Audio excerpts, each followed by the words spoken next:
বুঝে না কামের বাও খালি কয় বেতন বাড়াও। বাংলাদেশ ক্রিকেট বোর্ড বিশ্বের 5 নম্বর ধনী ক্রিকেট বোর্ড।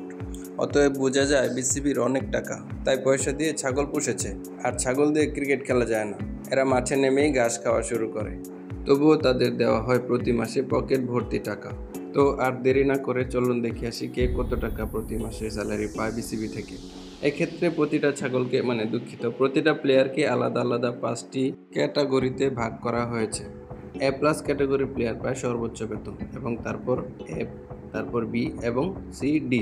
এ প্লাস ক্যাটাগরিতে রাখা হয়েছে মাত্র একজন প্লেয়ারকে। এ প্লাস ক্যাটাগরিতে আছে তাসকিন আহমেদ, সে প্রতি মাসে আয় করে বিসিবি থেকে 10 লাখ টাকা। এবং এ ক্যাটাগরিতে রয়েছে শান্ত, মিরাজ, লিটন ও মুশফিকুর রহিম, তারা প্রতি মাসে বিসিবি থেকে নেয় 8 লাখ করে। এবং বি ক্যাটাগরিতে রয়েছে মুমিনুল হক, তাইজুল ইসলাম, মুস্তাফিজুর রহমান, তাওহিদ হৃদয়, হাসান মাহমুদ ও নাহিদ রানা এবং মুশফিকুর রহিম। এখানে মুশফিক ছিলেন এ ক্যাটাগরিতে, ওয়ানডে থেকে অবসর নেওয়ার ফলে তাকে বি ক্যাটাগরিতে নিয়ে আসা হয়েছে। বি ক্যাটাগরিতে থাকা প্রতিটা প্লেয়ারই পায় প্রতি মাসে 6 লাখ টাকা। এবার চলুন দেখে আসি সি ক্যাটাগরিতে কারা রয়েছে।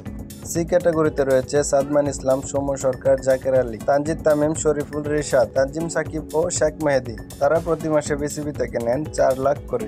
এবং ডি ক্যাটাগরিতে থাকা নাসুম, খালেদ আহমেদরা নেয় 2 লাখ করে। এছাড়াও প্রতিটা ম্যাচের জন্য তো রয়েছে, একটা টেস্ট ম্যাচ খেলার জন্য পায় 6 লাখ টাকা এবং একটা ওয়ানডে ম্যাচের জন্য 3 লাখ টাকা, একটা টি-20-র জন্য 2 লাখ টাকা। এছাড়াও রয়েছে থাকা, খাওয়া এবং পরিবহন সুবিধা সহ মাসে লাখ লাখ টাকার খরচা।